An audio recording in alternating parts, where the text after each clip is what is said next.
Hola, buenas tardes, buen domingo.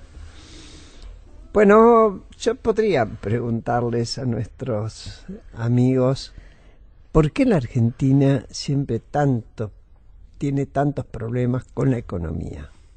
Pero me parece muy cruel preguntarles eso. Vamos a hacer otra pregunta. Antes vamos a saludar Pablo, que está conmigo, también a través de la vidriera Claudio Acevedo. Pablo, cuando vos quieras.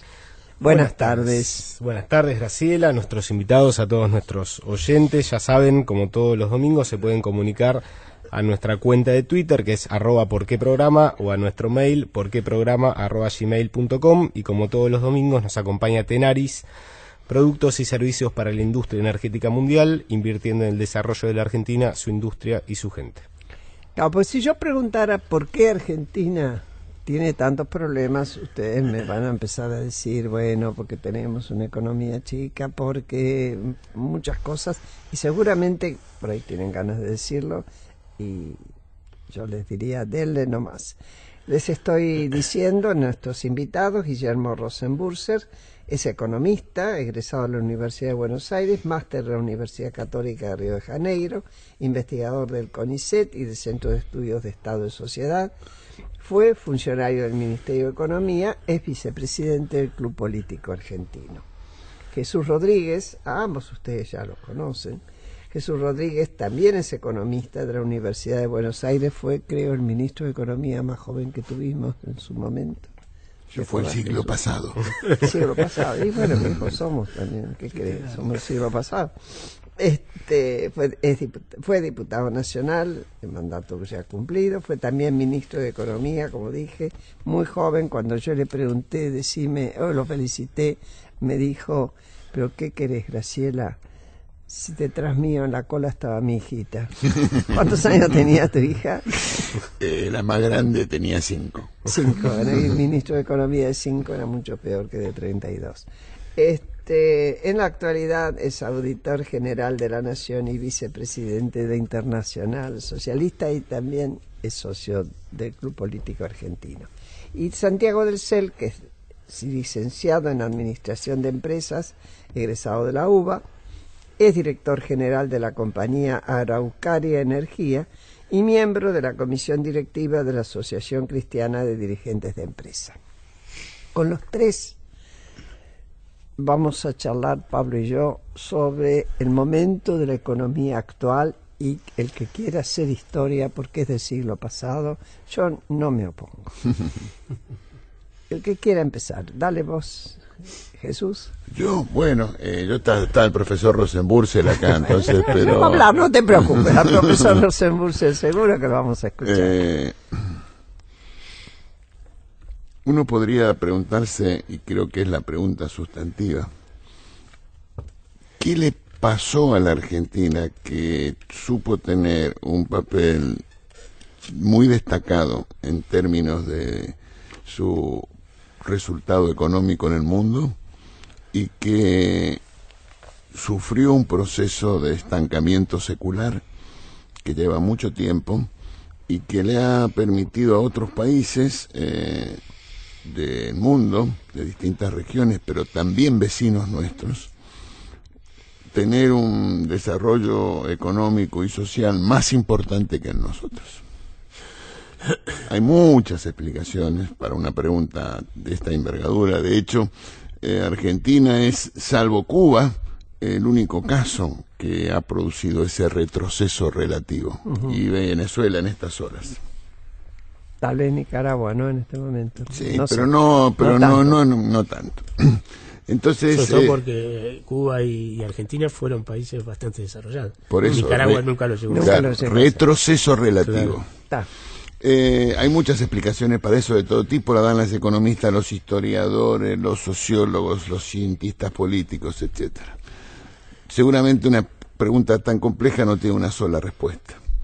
Pero para mí, sin duda, una tiene que ver con, como dice el presidente del Club Político, nuestro amigo Tito Palermo, la tensión que existe entre la democracia y el capitalismo, que la Argentina no lo ha sabido procesar. Esa tensión tuvo durante décadas, hasta el 83 en rigor de verdad, una sucesión de golpes e interrupciones institucionales, dictaduras, autoritarismos, etcétera. Recién ahí pudimos darle ese corte. ¿Por qué señalo esto? Porque está demostrado que existe una asociación positiva entre resultados económicos y fortaleza de las instituciones. Y la Argentina, durante esos 50 años, exhibió una debilidad sustancial. Ahora bien, hay otra tensión en el desarrollo del capitalismo, que es la necesidad de certidumbres, previsibilidad, certezas. Que eso se hace en sociedades democráticas solo a través de acuerdos políticos. Uh-huh. El capitalismo pudo haber sido exitoso en Chile con Pinochet, pero el señor Paul Samuelson, Premio Nobel de Economía, dijo que eso era fascismo de mercado. El capitalismo puede tener rasgo de éxito en China, pero ahí hay un partido único. En la democracia, esa certidumbre y esa previsibilidad solo puede ser provista por acuerdos políticos que superen los horizontes temporales de los gobiernos. Entonces, mi síntesis sería: fortaleza institucional condiciona resultados económicos y los determina. Pudimos como sociedad empezar a iniciar esa superación de ese retroceso relativo recién en el 83, cuando estabilizamos y recuperamos la estabilidad democrática. Necesitamos ahora dar vuelta a la página del populismo, y eso se hace con acuerdos políticos entre los actores políticos previsibles que le den certezas y reglas de juego al funcionamiento del capitalismo. Ahora, Santiago, vos estás en una empresa, Araucaria Energía, obviamente estamos hablando de capitalismo, y ¿cómo se ven ustedes interpelados en tanto y en cuanto desde ese lugar, ocupan ese lugar, por la democracia, las instituciones que reglamentan? Diría que nos sentimos muy interpelados. Creo que no podemos dejar de lado el rol que como empresarios todos y cada uno de nosotros tenemos en esta sociedad, en la cual hemos sido testigos lamentablemente de este estancamiento que se refería a Jesús. Estancamiento que trajo aparejado no solo falta de previsibilidad y falta de horizontes, sino que trajo acompañado un empobrecimiento notable de nuestra economía y, por supuesto, el impacto directo en más de un tercio de la población. Es decir, lamentablemente todos nosotros tenemos el recuerdo de una Argentina que, con sus vaivenes y con sus debilidades institucionales, aún disfrutaba de un nivel de riqueza y un nivel de previsibilidad que lamentablemente se perdió. Y eso es algo que lo cual no podemos seguir escondiéndolo debajo de la alfombra. Entonces, ¿qué quiero decir con todo esto? Y esto ha sido tema precisamente de un encuentro empresario hace pocas semanas, del hecho de, primero, de poner sobre la mesa cuáles son los temas importantes de la agenda de hoy. Y un tema importante de la agenda de hoy es decir, que ustedes lo están discutiendo. Claro que sí, es que día a día. Es que no podemos, no solo como empresarios, sino también como ciudadanos, no podemos esconder o dejar de lado que tenemos asignaturas pendientes muy dramáticas, asignaturas que estamos comprometiendo a más de un tercio de la población, condenándolas a la pobreza y a la exclusión. Y eso requiere, nosotros no tenemos una respuesta al respecto. Y creemos que no hay una respuesta. Lo que sí creemos, mejor dicho, es que necesita la toma de conciencia por parte de la dirigencia empresaria, dirigencia política, dirigencia social, en identificar cuáles son los temas que tenemos hoy en la agenda que son los relevantes. Y este es uno de ellos. Y para poder solucionar un problema, lo primero que tenemos que tomar es tomar conciencia del problema, en primera instancia. Y en segundo lugar, y me uno a lo que planteaba recién Jesús, y lo planteamos nosotros en nuestro encuentro, una condición necesaria, aunque sin duda insuficiente, es poder sentarse alrededor de una mesa y dialogar. sin diálogo. ¿A quién sentarías en esa mesa vos? Bueno, no cabe duda, y esto es un tema que se habló y se trató mucho. Todos nos sentimos compelidos o convocados a dialogar. No cabe duda que aquellos que tenemos mayores responsabilidades tenemos mayor obligación.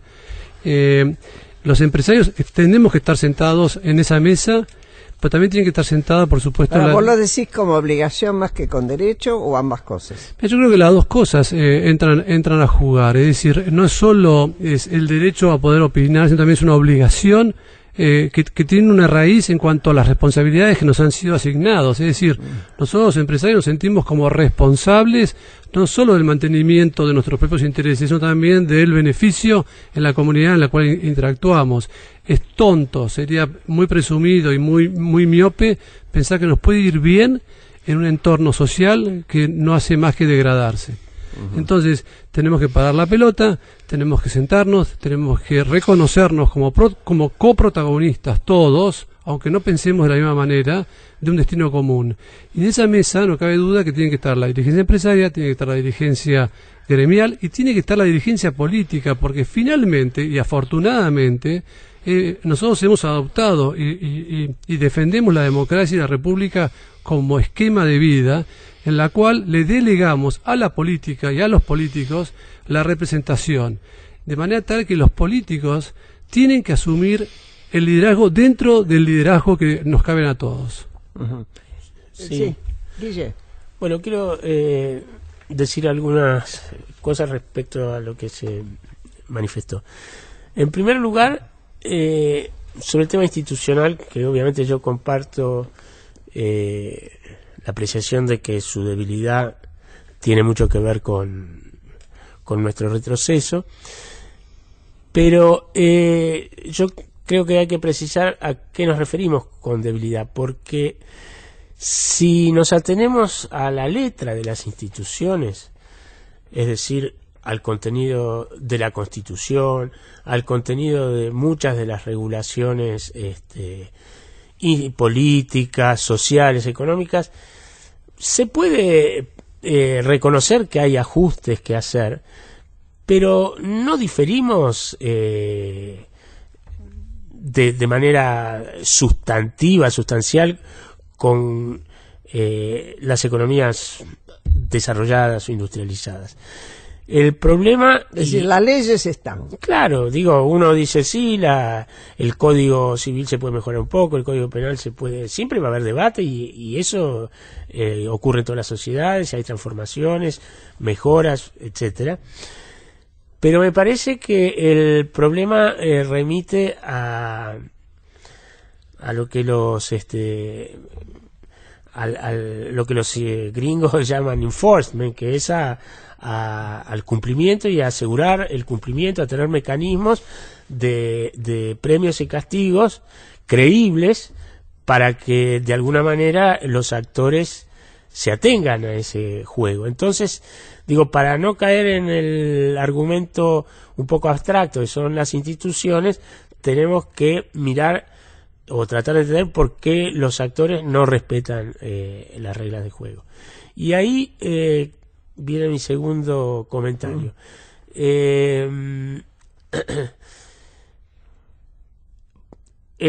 Se habló de superar el populismo, que obviamente es el desafío. Me parece interesante y pertinente constatar que tuvimos populismos de todos los pelambres, digamos, ¿no es cierto? Entonces, si por populismo nosotros entendemos facilismo, si entendemos cortoplacismo, si entendemos falta de disciplina fiscal, si entendemos patear la pelota para adelante, si entendemos privilegiar los resultados inmediatos a la construcción de una trayectoria sostenible de largo plazo, la verdad que tuvimos populismo con democracia, tuvimos populismo con dictadura, tuvimos democracia con populismo con todos los gobiernos posibles de distintos signos dentro de la democracia. A mí me gusta hablar de que el primer peronismo fue el populismo de la máquina impresora, La que emitía billetes. Claro, efectivamente. La dictadura del proceso y el menemismo fueron... La última dictadura. La del 76, fueron el populismo del endeudamiento. Infelizmente ni Alfonsín ni de la Rúa tuvieron oportunidad de que los juzguemos por sus políticas más o menos próximas al populismo, porque enfrentaron una situación tan compleja que no tuvieron ni siquiera recursos para eso. Y después el kirchnerismo, que yo diría que fue el populismo de la soja, digamos, ¿cierto? Entonces, y de la clase media, y ¿no? claro, por eso digo que el populismo beneficia no necesariamente a los más pobres, digamos, ¿no es cierto? En algunos casos sí, en otros al DM2, a la clase media, etcétera. Entonces, bueno, ¿por qué ocurre eso? Una razón es la que sostenía Jesús, y que tiene que ver con este proceso que es prácticamente muy singular de retroceso secular, y que implica que gran parte de la sociedad se quedó anclada en la memoria de una presunta riqueza que fue efímera, digamos, que no se sostuvo, pero que en la cabeza de todos nosotros queremos creer que está presente. Entre otras cosas, digamos, Europa Occidental observó la destrucción de su capital porque tuvo la Segunda Guerra Mundial. Japón lo mismo. O sea, sociedades que eran relativamente ricas, que sufrieron empobrecimiento, no pudieron ignorar eso. La Argentina no tuvo ninguno de esos colapsos, y el empobrecimiento fue porque no comimos progresivamente el capital para sostener un nivel de vida que no podíamos seguir sosteniendo. Entonces, a mí me gusta decir, bueno, los vagones, los ferrocarriles estaban, pero cada vez transportábamos menos granos. Eso fue literal, además. Y claro, eso fue literal, por eso. Los puertos estaban, pero envejecidos décadas, y entonces la capacidad de carga para nuestras exportaciones, nuestras importaciones, se reducía. Las industrias que se crearon en algún momento nunca renovaron el capital y seguían funcionando con telares o con antigua. Sí, con cualquier maquinaria antigua, y eso es descapitalización, digamos. Bueno, y como consecuencia de eso, somos o construimos o devenimos una sociedad conflictiva, conflictiva destructivamente. Yo también me gusta decir que el conflicto es inherente a una sociedad democrática, y puede ser un motor de la innovación. Efectivamente, uno, si es demócrata y cree en las virtudes de la democracia, no puede temerle al conflicto. El asunto es si conseguimos encauzar el conflicto para discutir cómo repartimos lo que se va a producir, o si en cambio nos quedamos discutiendo o peleando por algo que ya no existe, digamos, ¿no es cierto? Y que creemos que nos lo arrebató el otro, y entonces estamos tirando de la frazada corta, pensando, no, el responsable sos vos, o no, la respuesta del responsable sos vos, digamos. Y el vos, el otro, puede ser, según los actores, el Fondo Monetario, no lo digo inocentemente, puede ser la oligarquía, pueden ser los sindicatos, pueden ser los empresarios parasitarios del Estado, en fin. Pero la verdad es que la responsabilidad es del conjunto de la sociedad. ¿Cómo transformamos eso? Es la gran pregunta que debemos hacernos, porque solo transformando eso conseguiremos tener instituciones que respalden reglas de juego Una pregunta diferentes. A raíz de lo que está diciendo Guillermo y también Santiago. Jesús, Santiago nos plantea el haberse dado cuenta de la responsabilidad de distintos sectores, lo cual siempre es bueno, y yo decía responsabilidad de las distintas élites. ¿Vos crees realizable, pensable, me dio la impresión de que desde el gobierno empezaba otro discurso en ese sentido, más afín con lo que yo quiero ir, pero a lo mejor es pura intención mía y voluntad mía, de juntar gente para discutir políticas a mediano plazo al menos. ¿Vos crees que se puede? Yo creo que... No digo si se debe, ¿eh? Dale. Me gustaría estar seguro y decirte que sí. Está. Pero no tengo la información ni estoy en la acción política como para poder darte esa respuesta. Pero yo estoy convencidísimo que si no hacemos algo en esa dirección, difícilmente podremos encontrar una solución a los problemas de la Argentina. Una sociedad conflictiva, dijo Willy, es así. Y esa sociedad conflictiva requiere una razón adicional de acuerdos para procesar democráticamente esos conflictos. Conflictos que en el plano que estamos hablando tienen que ver con la distribución del ingreso, pero no solo el ingreso de salario y rentabilidades, ingresos en términos de regiones. Claro. Y también distribución del ingreso en términos de consumo presente o futuro, es una razón intertemporal. Y de servicios públicos, que también son un ingreso. Entonces, esa conflictividad solo se procesa a través de la acción política. Acción política cuya primera responsabilidad es del gobierno, pero que incluye a otros actores políticos, donde es inadmisible pensar en que se puedan desentender de sus responsabilidades. Porque vamos a decir las cosas como son. Facilismo económico, que es el término que a mí me gusta usar, lo tuvimos muchas veces en la Argentina, también en la última época. Y populismo político también lo tuvimos algunas veces. Entonces, y el problema es cuando se combinan populismo político más facilismo económico. Esa es la peor de las combinaciones. Y entonces me parece, para tratar de responder a tu pregunta, que, voy a decirlo así, en la administración, en este gobierno, hay muchos que miran las cosas como la necesidad de aplicar las mejores prácticas internacionales a los asuntos públicos. Yo estoy de acuerdo, absolutamente de acuerdo, ¿no? Absolutamente de acuerdo. Técnico. Pero las mejores prácticas internacionales también tienen que aplicarse a la política. Y en la política pasa por el diálogo, el acuerdo, la concertación, el compromiso. Que eso vale para lo más desarrollado, Alemania, donde la señora Merkel hizo un acuerdo con el Partido Socialdemócrata, o a la República Oriental del Uruguay, donde conviven en la misma fuerza política el Partido Comunista y la Democracia Cristiana, que parece que tiene algunas dificultades en términos de definiciones políticas o cosmovisiones del mundo, pero tienen acuerdos políticos de qué hacer. No alcanza con el saber de cómo hacer las cosas.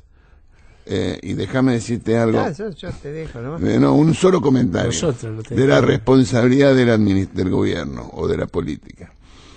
Alguien que vos y yo conocimos bastante, el presidente Alfonsín, tenía una frase para mí extraordinaria: la política también es docencia. Ah, sí. Y en ese sentido estamos siendo todos muy malos maestros. Seguimos enseguida.